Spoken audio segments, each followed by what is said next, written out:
We're live. Fabulous. Thank you. And with apologies to start off for my background noise, I want to say hello to everyone and thank you for joining us for our February meeting of the Pillar One Advisory Committee. So I know many of you on this call and I've emailed with many others of you. My name is Alex Baum. I am the Pillar One analyst here at the AIB. So on behalf of the entire AIB, I want to thank you all for joining us this evening. We have a packed agenda today, so I want to get us going right off the bat.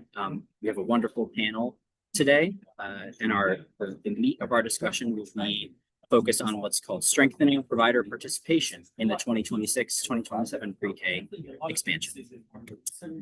So we will get there and we will give our panelists a few moments to introduce themselves in just a few minutes. But if you'll bear with me, I have a couple of items prior to that to share. So the very first item is so we welcome you all. The next item is I'm going to provide a couple of high-level updates from what's been going on here at the AIB. And like I said, I promise I'll keep this brief. So first of all, of course, as you all know, the legislative session for the year is in full swing. And I will point you to the AIB's website. There's an area called legislative updates. That's where, during session, the AIB posts legislative updates that highlights bills that the AIB is tracking, testimony submitted, and other blueprint related updates. So that's what we've got going on the session front. Another item is in December, the AIB sent notices of concern to a number of LEAs. Some of these notices of concern were related to how they track budget and expenditures. Some of them were related to third grade ELA and fifth grade math scores in their respective districts. The AIB is working with those LEAs, and by working with, I mean offering meetings, drafting and sending out guidance documents, and offering technical assistance as these LEAs respond to the notices of concern. Those are my updates from the AIB. The next item on our agenda is one that I will do with pride. I would like to welcome Dr. Katina Quick-McQueen, who is our AIB board member, advisory committee, Pillar One liaison. So before I give a little introduction and give Dr.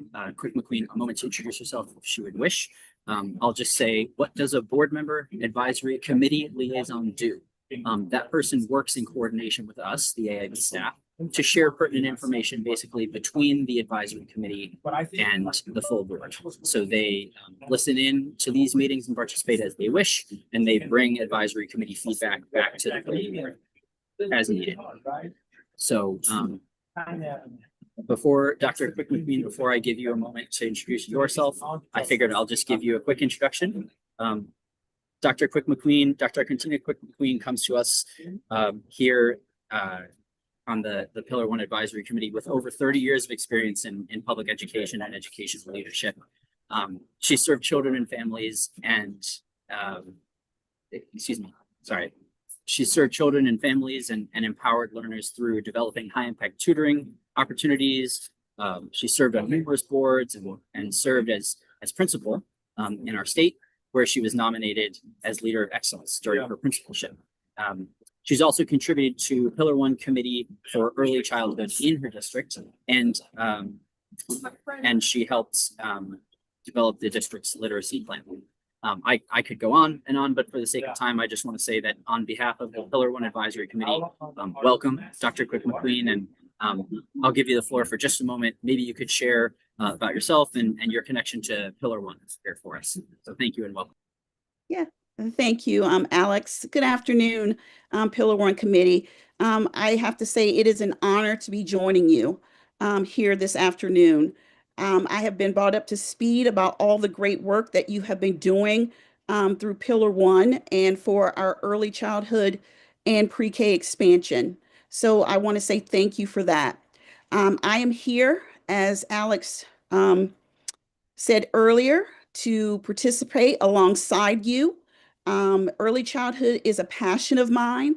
I started my 32-year public education career as an elementary school teacher, teaching first and third grade and also high school reading. So I see where students start and where they end up. So again, I am very passionate about early childhood, making sure that our students get off to the best start that they can possibly get off to, because that's so important if they're going to be successful moving through their educational journey from elementary to high school and beyond. So again, thank you for having me this evening. I look forward to working alongside of you and continuing the great work that you've already started. Thank you so much. Fabulous. Thank you so much, Dr. Quigley. I love that phrasing of seeing where our learners start and where they end up.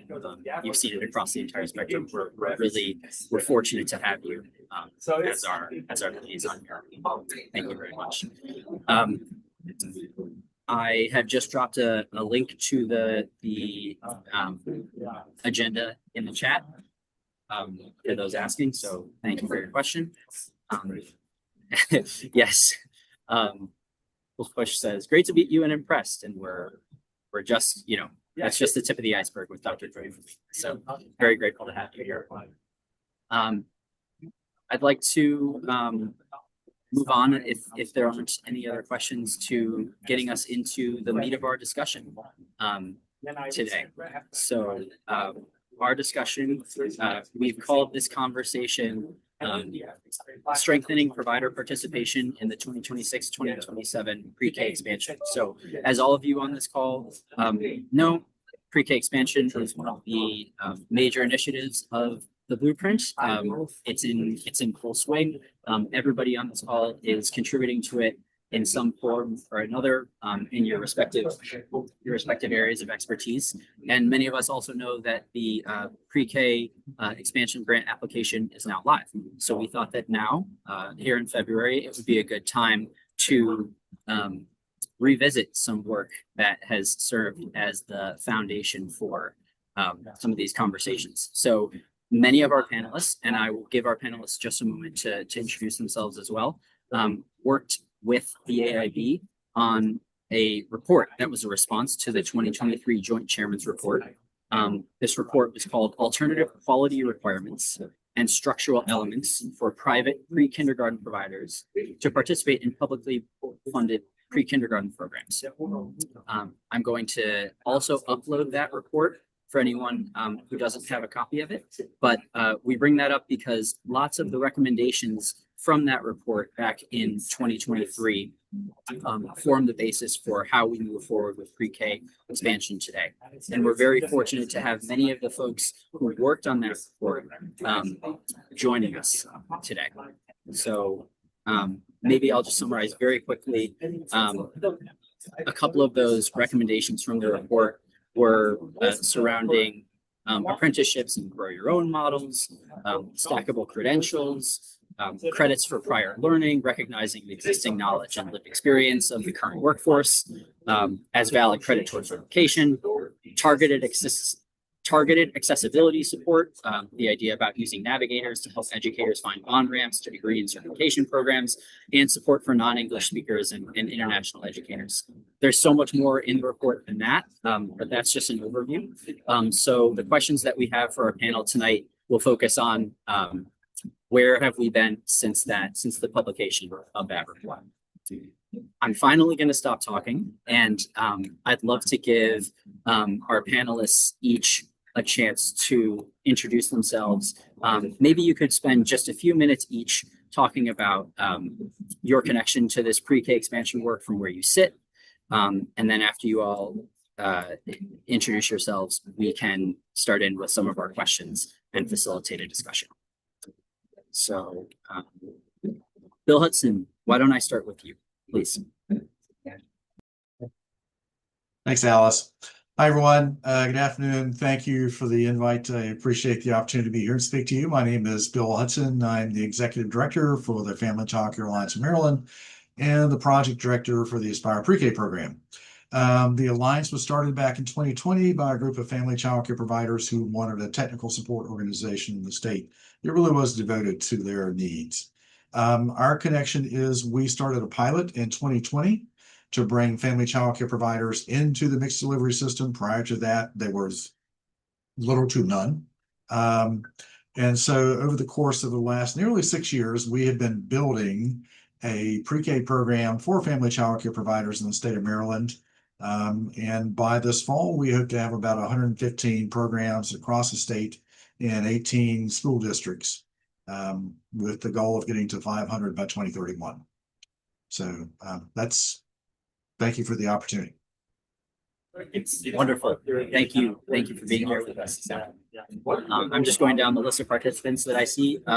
Chris Push, can you please introduce yourself and share your connection? Hi, good evening, Alex and everyone. Thank you for this honor to be invited this evening. I'm Chris Push, Executive Director of the Maryland State Child Care Association, and also serving as co-chair of the Office of Child Care Advisory Council alongside of MSDE.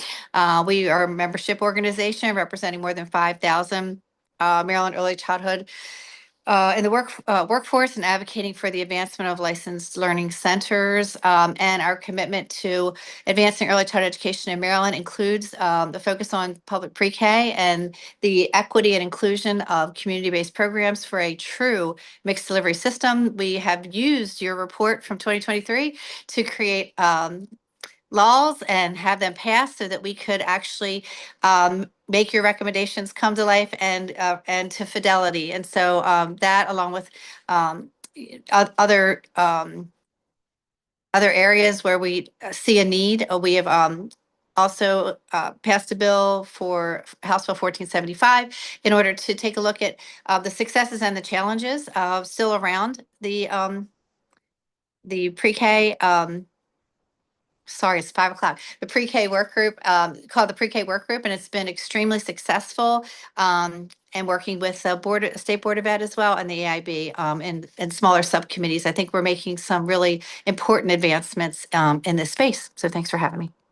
Fabulous. Thank you so much, Chris. And thanks for the shout out back to the report. So glad it's been helpful in moving things forward the way that you hoped. Just going down my list here. Danielle Ewan. First of all, I hope I'm pronouncing your last name correctly, and please correct me if I'm not. No, that was great, Alex. I'm actually going gonna defer to Laura from Maryland Family Network. I worked on this project as a consultant with MFN, and I think that she can talk about the work we did. So I'm a consultant, but Laura, I'm going to defer to you. So go ahead. Fabulous. Thank you. And I'll just say, yes, absolutely. I'll introduce Laura Wheeldryer. Please proceed. Thank you for being here. Yeah, thanks for the invitation. Appreciate it. I'm Laura Wheeldryer. I'm the Executive Director of Maryland Family Network, and probably what brings me here tonight is that we run the statewide network of child care resource centers. So we are responsible for a lot of training, coaching, technical assistance, and support in opening licensed child care in the state. But I think the more important message is that it's hard to talk about any of my work without thinking about how I overlap with Bill or with Chris or with Ruby, and how much we've worked over the past couple of years to align our efforts and strengthen our efforts and coordinate the work that we do. So, several of us on this call were in Annapolis together yesterday to talk about the importance of child care scholarship. And those who weren't, I'm sure, were there with us in spirit.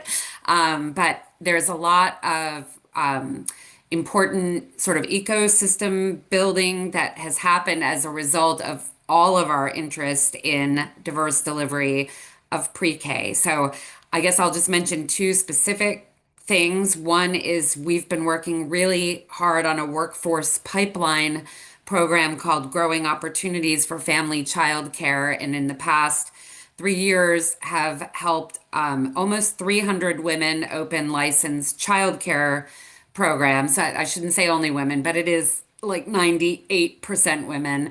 And that is almost 2,000 additional slots for childcare in the state of Maryland, with a big emphasis on infants and toddlers. So we feel really proud of that and that it's a contribution to this fragile ecosystem that we're all trying to protect by balancing how pre-K rolls out in a way that doesn't hurt childcare, but actually builds and leverages the strengths of the childcare providers and the system of early care and education in the state. Danielle Ewan modestly passed to me, but we know Danielle from her national work, and she has been a leader in pre-K expansion in numerous roles that she's held. And we were lucky enough to get her to work with us when we were starting out our thinking about how to do this. And actually, we spent quite a bit of time over the course of a year, maybe it was 2023, with the AIB, which was a much smaller startup operation at that point, but trying to think about basically how to implement change management, how to bring local school systems along, how to bring superintendents along, how to get childcare providers an equal seat at the table and do some trust building and relationship building in what has been a historically very inequitable relationship. Danielle has done some work on that on her own with the Baltimore City ECAC, not through MFN. Wonderful. Thank you for the introduction, and thank you also for giving Danielle her flowers here, even though she was humble enough to pass the microphone. I love at the top of your introduction, you're saying it's impossible not to talk about your work without talking about the work of Bill and without others. There's plenty of intersectionality here, which is why we're so grateful that you're all in the room together. I think my final introduction, our final panelist is Wendy Dingus. Wendy, if you don't mind coming off mute, please, and sharing who you are and what you're doing here, please, we'd be grateful. Hello, my name is Wendy Dingus. I am a family child care provider for over 35 years. I am also the president of the Charles County Family Daycare Association. I also hold the title of VP of membership for the Maryland State Family Child Care Association and am on the Can-Be Advisory Committee Board. I am a mother of 3, grandmother, very proud grandmother of 5, and love all my children very, very much. I am on this meeting to let you know about the Maryland State Family Child Care Association's Can-Be Pilot Hub program. It is a program that stands for Child Care Advancement Network Building Educators. The Maryland State Family Child Care Association has developed this program to help design to remove those barriers while elevating quality, independence, and stability. So I know that we're going to have a little bit more time later on to give more of a spiel, but that's the gist of what we're doing. And we have several phases, and we're very excited about the program and how we can help all the family child care providers have better quality and advance in the pre-kindergarten program expansion. Spectacular. Wendy, I don't know if you wear enough hats here in the state of Maryland. Maybe a few more. I think we can tell, we know that proud grandmother is, I think, the first one there. My very first one. among them all. So yes, thank you for sharing as well. Thank you for being here. Panelists, thank you all for your introductions. Thank you for joining us. I am about to drop into the chat for lengthy questions. Just in reviewing the report, these were some questions that jumped out to me. I picked 4 of the recommendations, and basically the format of those questions is recommendation number X said this. Where are we now from your perspective? What have we done? What work still needs to be done? These 4 questions, we can go through them one at a time, but somehow we've managed to have at least about a half an hour for you all to engage with each other. So I'm going to stop talking as soon as humanly possible. I'm going to add these into the chat, and I'll start facilitating with those questions. But before I do, Gina and Ruby, do either of you have anything that you'd like to add before we get into this conversation? I just want to thank all of our panelists for coming. I'm Gina Hoover. I'm the early learning lead teacher with Washington County Public Schools.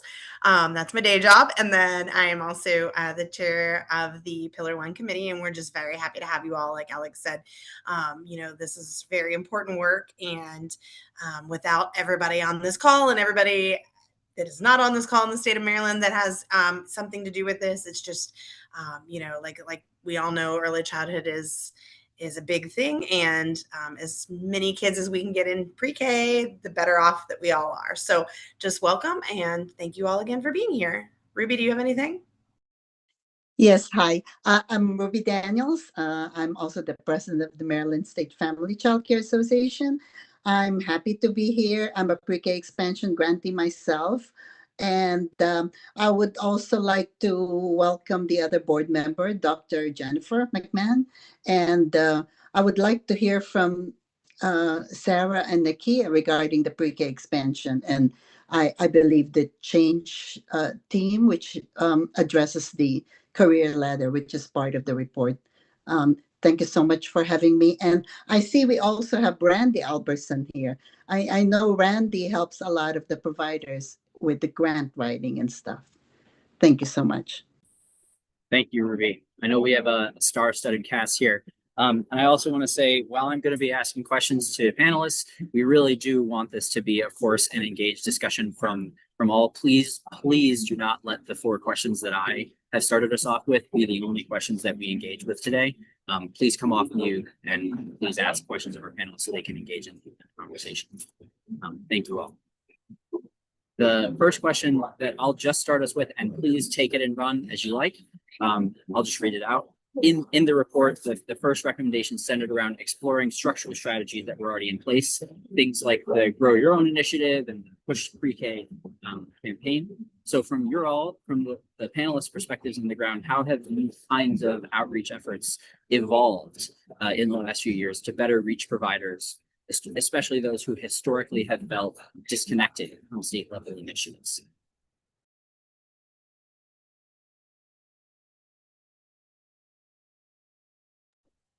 Laura, do you want to take the Grow Your Own?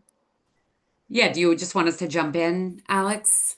Yes, please do. Please do. I should say I'm happy to facilitate, but I would like to start to take a backseat. I'll prompt your questions as needed, but please engage with each other.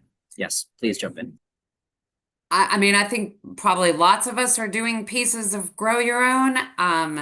We're helping providers get licensed and get open and hopefully start with sustainable, viable business plans. And then Bill is, picking them up and supporting them through to being eligible to offer pre-K. My perspective is the Push to Pre-K campaign has helped and has broken through some of the ice, let's say metaphorically, that existed before. I think the big challenge, and I'm not going to say anything that Sarah and everybody else on this call doesn't know, and that is there isn't enough money in the pre-K expansion grants. So we're getting more providers applying than can be funded. And that is not under anybody on this call's control, but it is, you can't, foment demand and not have supply to meet it. So I think that's something we're going to keep bumping into without investing some more money in the pre-K expansion grants. But perhaps that was a provocative statement that my colleagues would like to jump in on. I think we're all on the same page about that, but. So I'll jump in. So for the Can-Be pilot program, the providers, we want the providers to have the capability to be strong and not be afraid of doing the complexity of the grant participation or administrating the grant. We want to teach them how to stand up on their own and do it themselves. Not everybody is for that, but some are type A, like me, and they want to be able to do their own grant and their own administration. For the Can-Be program, we have 3 phases.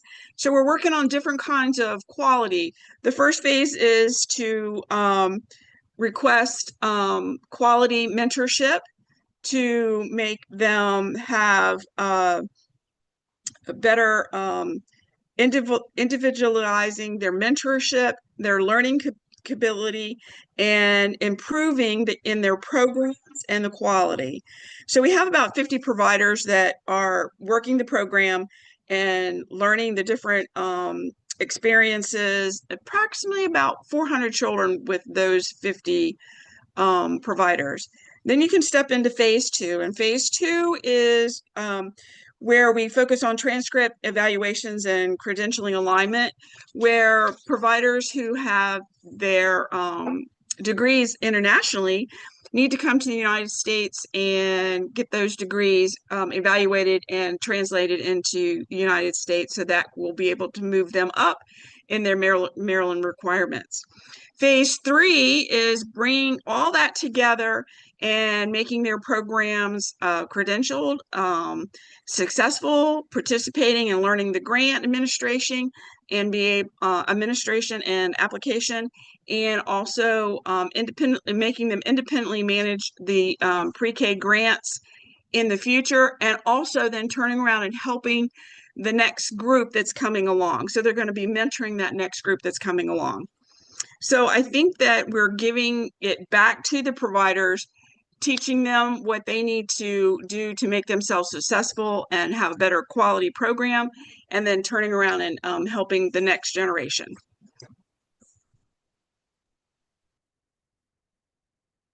I'll jump in, Bill, and then if you want to go, I'd say, so I can speak to the push to pre-K, not as well as Wendy or some others that have participated in the push to pre-K that MSD has provided. And I think it's been very successful in technical assistance in many ways. From the feedback that I've received, I feel that that it has helped increase quality, understanding, some awareness. I will say, similarly to Laura, that the reason why there's a Can-Be and an Aspire and some of the work that we're doing alongside of MSD to build capacity and the push to pre-K is because it certainly doesn't cover everything, nor should it. And I think that that's why it takes, a village to do this. And I feel that some of the feedback that we've received at MSCCA related to the push to pre-K is that the application itself remains a significant hurdle for the majority of programs operating without direct support, like an Aspire or Can-Be, or the R&Rs or MSCCA and funders and those types of programs to enhance the push to pre-K, if you will. So I would say that all of us working together, as Alex pointed out, I think will help us create a successful hub, which I know we'll talk about, model, because that is, one of the daunting tasks of MSDE under House Bill 1441, and a really important part of us being successful in mixed delivery is to create these systems together. So that's some of the feedback I have. Thank you, Chris. Alex, go ahead, please. I'll just jump in Please. and echo a little bit about what we heard, which is, what programs are asking for is capacity building to participate in each of these different grant programs, to understand what the requirements are, to make sure they have supports to do it. They feel like, a lot of times they do a ton of work to try and do grant applications, and you're talking about providers who are also working with kids all day, and so this is like a second job, and they just don't have the resources they need to access these grant dollars. And so part of, I think, one of the barriers is making it as easy as possible for the grant dollars to be made available to providers who can maximize and leverage them. And I know Chris and Laura and Bill and others have really worked hard to get some providers that capacity building. But if folks can't get the money to do better, then they are never going to get along the process. So I think that's another big issue to be thinking about. Ties in here, absolutely. I wonder, on that note, Danielle, you said one of the barriers is making it as easy as possible for all this to happen, to understand the requirements, to get access to the funds, and all while these providers, are juggling the most important thing, which is working with children day in and day out. What has this panel found as the most successful sort of capacity building efforts? What works in doing that? I'd love to face this challenge, acknowledge this challenge, and talk about what we know is happening. Alex, if I could jump in, Please, I was hoping you would. pretty much Thank you. echo everything everybody said.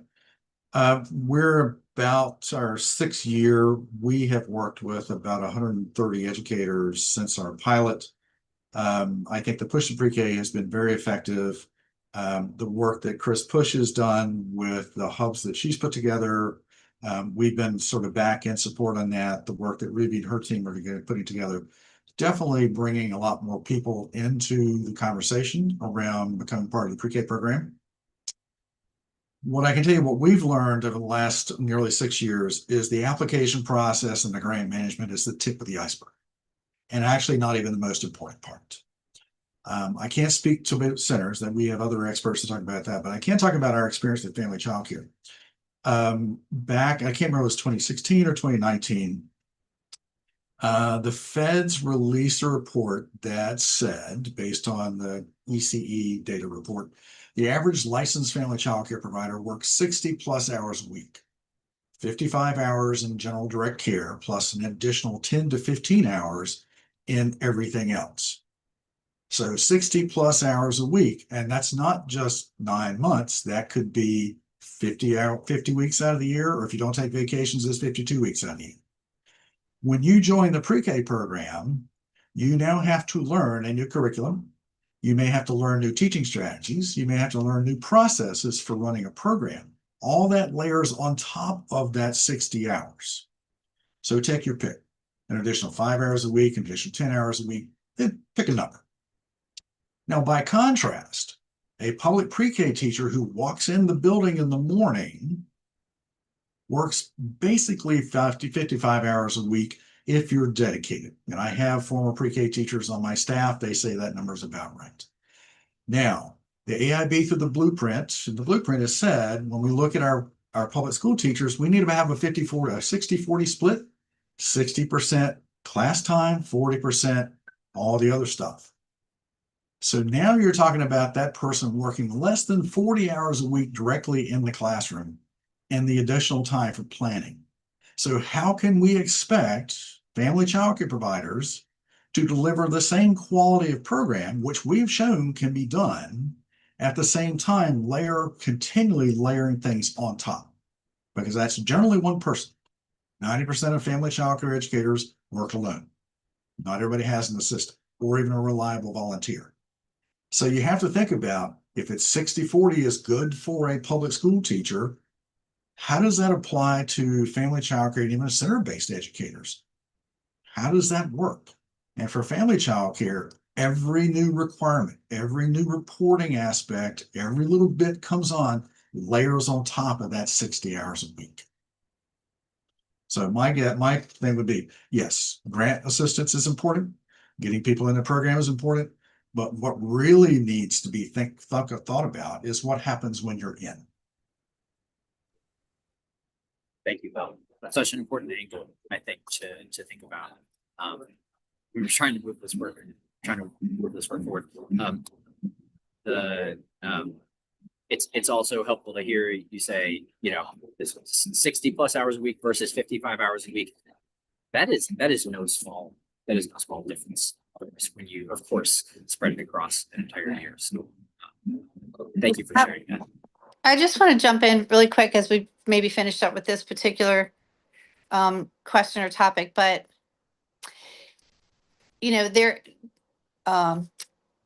pre-K across both the community-based settings and public schools look very different as far as the resources and whether it's in the beginning in the grant writing and the grant management of it throughout, or the IQR and the supports that needed, again, the administrator, the instructional support person. It looks different in those settings, right? And it's also, I think that looking at that structure is been very difficult to find some equity, and that's what we keep striving for. I think the AIB is striving for that, as well as all of us as partners, but there's still so many discrepancies and things that come naturally and have so many more resources in the public school sector than it is in the private providers that you need to actually accomplish this goal, right? You do need us. And as to Laura's point in the beginning, the unintended consequences of this is that more programs that will close, and that is, disastrous for infant and toddler care and for our families that, don't just work 6.5 hours a day. So we do need a system that's comprehensive, and we're straddling two sets of different types of COMAR regulations when we combine these children that are private pay and public preschool, and trying to understand, public schools, they do their thing and they don't have to worry about that. They don't have private pay. So these are a lot of things, I think, nuances that we really need to tackle. At a different level. I mean, I've heard even from the Board of Ed, and from other experts, does it need to be a grant model? Does it have to be, if you're a level 4 or 5, like, where do we go with this? Because even with the scholarship program, you have to prove that you're do certain things, but you get the money, and then the parent gets the money, they come to your program, they make these choices. I think we have to look at this as after 2030, 2031, 32, where does this go with regard to, right now we have a process where you apply, and then if you're doing fine, you get moved to the Blueprint funding formula and you stay in the program should you choose to, and you're doing well, you're meeting, the requirements. And they change, right? If there's a sliding scale, if there's this or there's that. So it's complicated. And I think we have to look at this in a much bigger picture as we move forward, because there's with the scholarship, childcare scholarship freeze, we are looking at, sort of more collapsing of this ecosystem, and we don't want that to happen. Thank you, Chris. And I'll also say, yeah, thank you for tying us to, I think that's a relatively good segue to our next question. We're talking about needing, holistic ecosystems and webs and networks of support. That is one of the recommendations, I think, that we found in this report. The second question and second recommendation, centering around maximizing available resources, exploring hub models, partnerships between private providers and LEAs. So my question to you all is similar format to the first question. In different counties across the state, how have these kinds of partnerships and hub models taken shape? What's working? What's not? Bill's hand shot right up. Yeah, you might expect that. What I can do is I can speak to our hub, and Chris can talk about the sort of the work she's done. I think again, we've learned a tremendous amount over the last several years. And I think the question needs to be re-examined. Do you need hubs in every county? Because if you look at some of the counties, you may have 10 or 15 providers total. And then you go to Montgomery County and there's over 700 family childcare providers. Not every county is the same. I think the other part you have to keep in mind is that the LEAs, unless they have changed their tune recently, don't particularly want to be engaged in providing hub support for private providers. If you look at their report, their position statement for the legislature that came out in December 2024, they said they aren't designed to do that. They're designed to support K through 12, that MSD should have responsibility for private providers. Now, there have been some LEAs that have made some movement. Frederick County today announced that they're going to help do some grant writing. There are a few others around the state that have announced they're going to do that. But I think from my standpoint, it would be better if the ECE sector built this and not expect the LEAs to take the lead process. We want them as partners. We need them as partners. And we've shown that you can work well with the LEAs, but we each have our defined roles. So I think around the hub concept, we've proven it works. We've proven that it can expand. We've proven that it can deliver high quality pre-K programs. But I think the concept of a hub and how it was originally envisioned with the LEAs involved needs to be re-examined.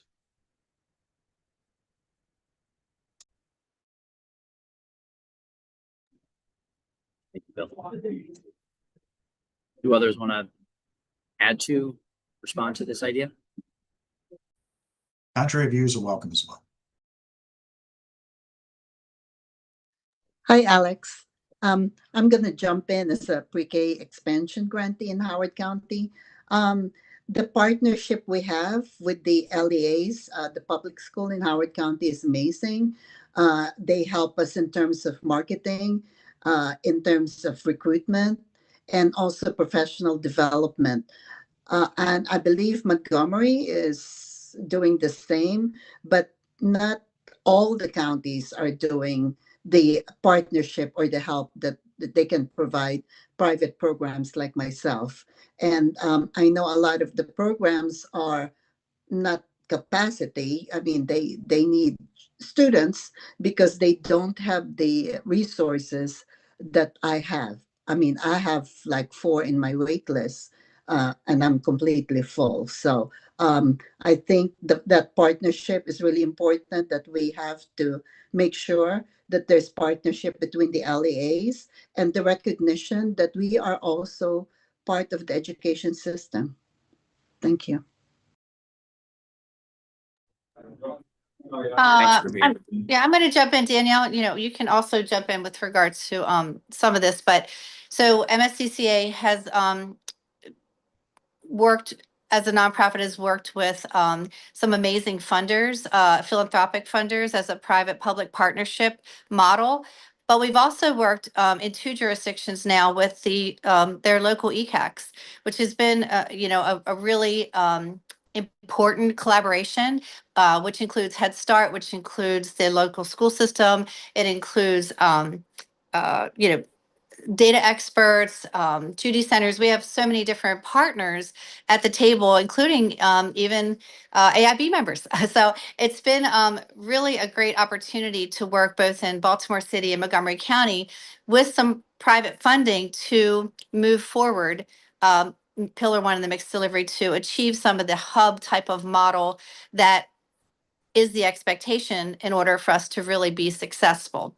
I know that I'm working, Randy's on here now, but we're working to figure out how do we use resources like from the Department of Health for screening, vision and hearing screenings. Like these are things that the public schools take for granted. We have to provide the, similar experiences and important components of health and well-being and education. So I think that the hub model is really important, and we've been very successful working together. We've also done some pre-K capacity training sessions around not just grant writing or grant management, but around other important components like what is the IQR, what does it mean to actually walk the walk in the classroom. We've done class not only just overviews, but class assessments twice to see where you start and then where do you need to improve and where do you get those resources to do so, or coaching. And I think in order for the children to benefit the most, we have to really think about a more holistic approach to this,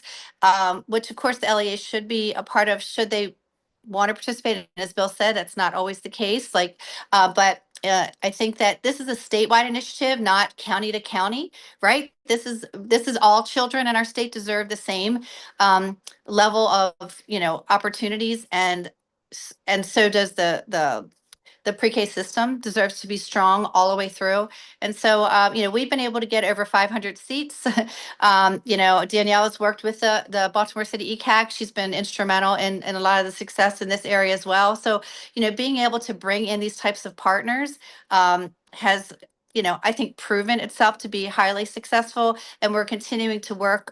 We have another 15 or more community-based programs we're working with for FY27 for both new applications and for renewals to add seats. And then even some of them just ask for us to review the application. They want to try it themselves. They may have, even if they've gotten it before, they're not really comfortable writing it again on their own. And we do need to make sure we can, at whatever level people need, we have to provide resources in order for us to, to make sure we're successful.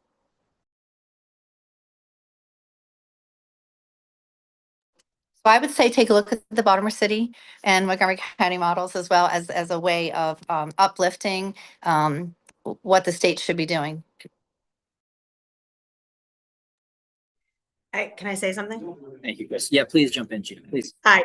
So I think from, the LEA perspective too, I think that, with anything, this all takes time.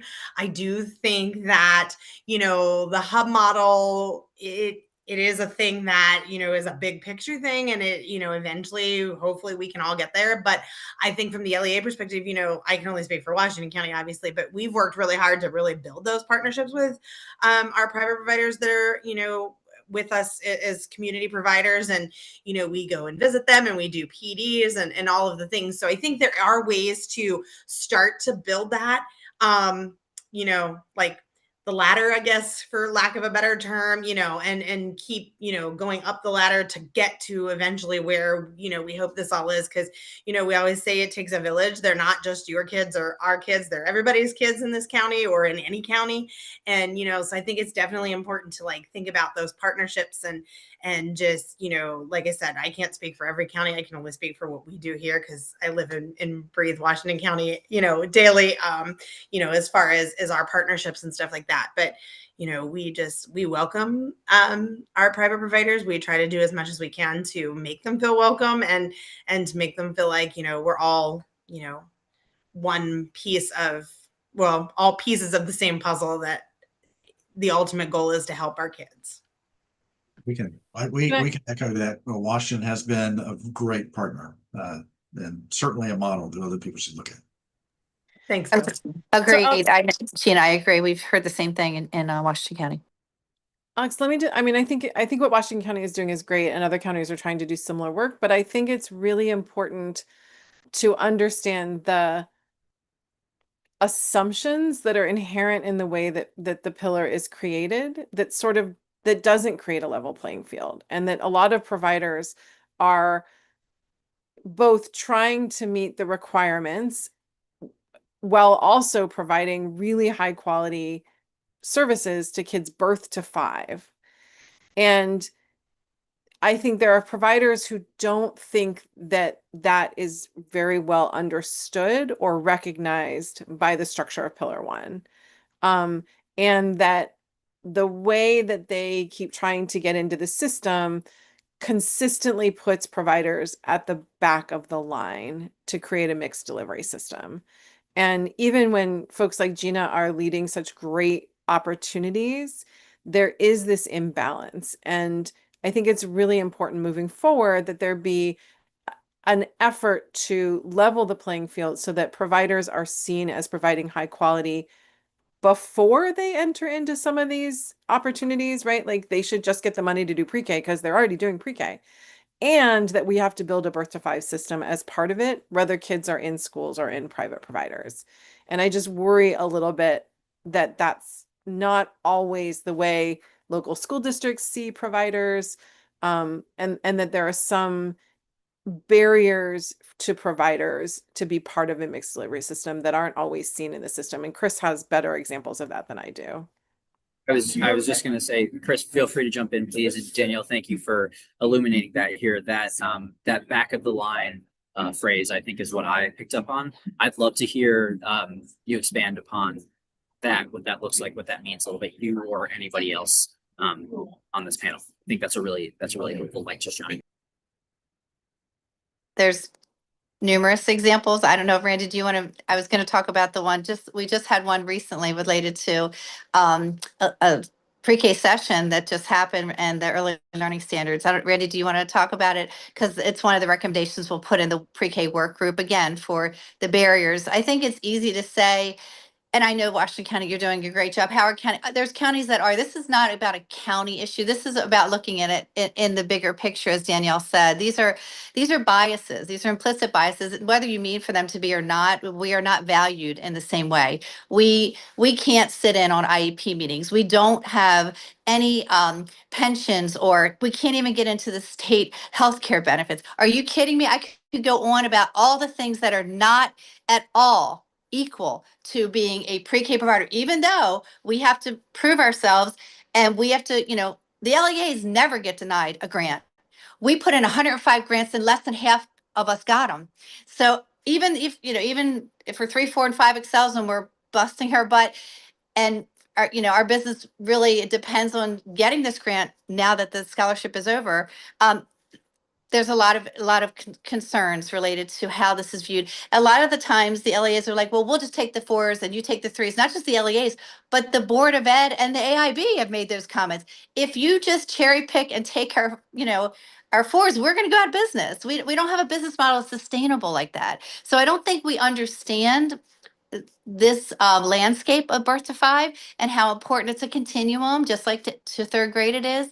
But we can't just take, your leftovers. That's not what this is about. We are not treated equally. So, for example, the listening session, they stated, you need to align with the early learning standards. So we're really pushing the science of reading. My organization's doing sessions on that, not science reading, because we're not allowed to call it that, but we're talking about the importance of that and myth busting on circle time and all the things that, we're trying to really follow the lead of the superintendent.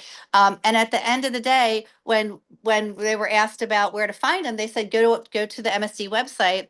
Well, they're not up there for pre-K. They're only up there for K and above. And they're just embedded in kindergarten. So how would we know where to find them? They're not standalone because you don't look at us in the same way. Do you know what I mean? It's very difficult. It's just another way of we're taking a back seat. We're off the radar. I don't want to take up all the time that we have other questions to answer. But this is a good opportunity to share that we have more work to do. We're making some progress. We appreciate, all the efforts that are being made. But it's a mindset, it's a culture, a narrative shift. It's a big lift. Thank you, Chris, Chris. do you want me to expand on that? I don't want to overstep, but since you did call me out. Please. So this speaks directly to the inequities and how pre-K has consistently been overlooked at MSDE as an organization. In the current grant application, it refers to high quality instructional materials, which is fantastic. The MSDE website that's linked in the application for high quality instructional materials has this great searchable feature to see if the resource that you're using has been evaluated by MSDE and is recommended or not recommended, and recommended isn't the word that they use, but has been evaluated and seen as, yes, it aligns with what we want programs to do. All of the resources are K to 5, 0 for pre-K. So if our pre-K programs are supposed to be using MSDE sources, where's the pre-K information? The same is true for the updated college and career ready standards. Our pre-K programs need to make sure they need to be able to explain to MSDE how their curriculum and their assessment tools are aligned with not just the Maryland Early Learning Standards, which are birth to 3, but also the college and career ready standards for 4-year-olds. Well, I've been doing this work for a gazillion years, and I know how to piece together alignments, but there is no uniform tool or resource for programs to do this. If they're using a published curriculum, they're relying on the publisher. Well, the publishers don't do that because we don't currently have a curriculum review process that we had a number of years ago. So when you go to the college and career ready standards, you have to look at the ELA standards, the science standards, the math standards, the social studies standards, the physical development, the fine arts, and every single department that has written these standards, the formatting is different, right? Some of them are vertical, some of them are horizontal, some of them have one grade level, per page, some of them have a developmental continuum. I reached out to the head of ELA as I was scrolling through their website. They've got a beautiful site that's got K to 12, 0 for pre-K. So I reached out and I asked, where are the pre-K standards so my programs can see if these ELA standards are aligned with their curriculum? Oh, they're embedded in the kindergarten standards. So these are programs that you already know are strapped for time, for resources, and the expertise to do these evaluations and to do this deep dive on the MSDE website. And they're being penalized for not knowing how to take this information and use it in some way that is actually making sense. And I just want to jump in a little bit because I know we've been sort of talking about the where we are and some of the negatives. And I spent some time reading the Maryland Preschool Development Grant application, and I think there are pieces in there where there's an intentionality of MSDE to address some of these things. And so I think it's really important to recognize that and to see where we can work with Sarah and her team to make sure that that's maximized as much as possible. But I really appreciated some of the language that Sarah and her team put in there. So I just wanted to bring that up because I know that some of this could get addressed over the next 6 to 12 months.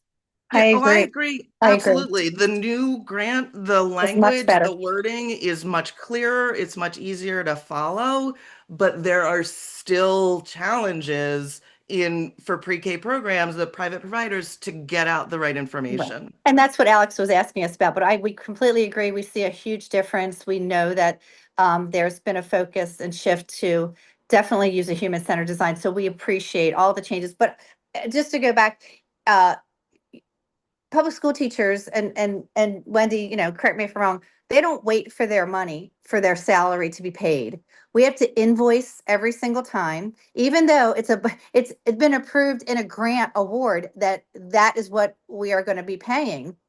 We don't get our money unless we invoice for it. And then sometimes we have to wait because it's not standalone, our salaries. It's all part of the other parts of the tuition that we have to break down. So it is not equal. So we could go on for a minute. I don't need to keep belabor the point, but we're making some strides, but there's definitely a bias, and there's definitely a treatment like, well, you don't know how to handle your money. You don't know what you're doing. That's still out there. We need to fix that.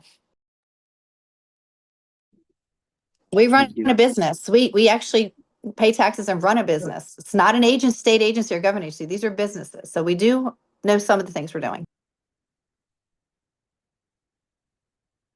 I'm gonna land us here. I want to say, first of all, thank you all for spirited conversation, for spirited contributions, and really building off of one another the way that you would hope a discussion like this would. If I know some of you all have a hard stop at 6 p.m. We're at 6:01, so please, before you leave, I want to say thank you very, very much for being here. The AIB, this advisory committee, everyone who went into making this happen today. We're very, very grateful to have you all. And I don't want to hold you all beyond that. So I just want to say, as we said, the work continues. There's much more work to be done. And I think because of the voices in this room and voices on this panel and those listening in as well, we'll continue to move forward. So thank you very much for your time, all, and have a wonderful evening. Thanks for the invitation. Thank you very much. We're so grateful that you were here. Thanks, Noah. I'll stay on for another moment, but everyone, please feel free to go on with your evening. Thank you. Hi, everyone. Thank you. Question, Alex. I did have some extra comments. Should I just send them to you in writing? Please feel free to email them to me, Bill. That'd be wonderful. Thank you.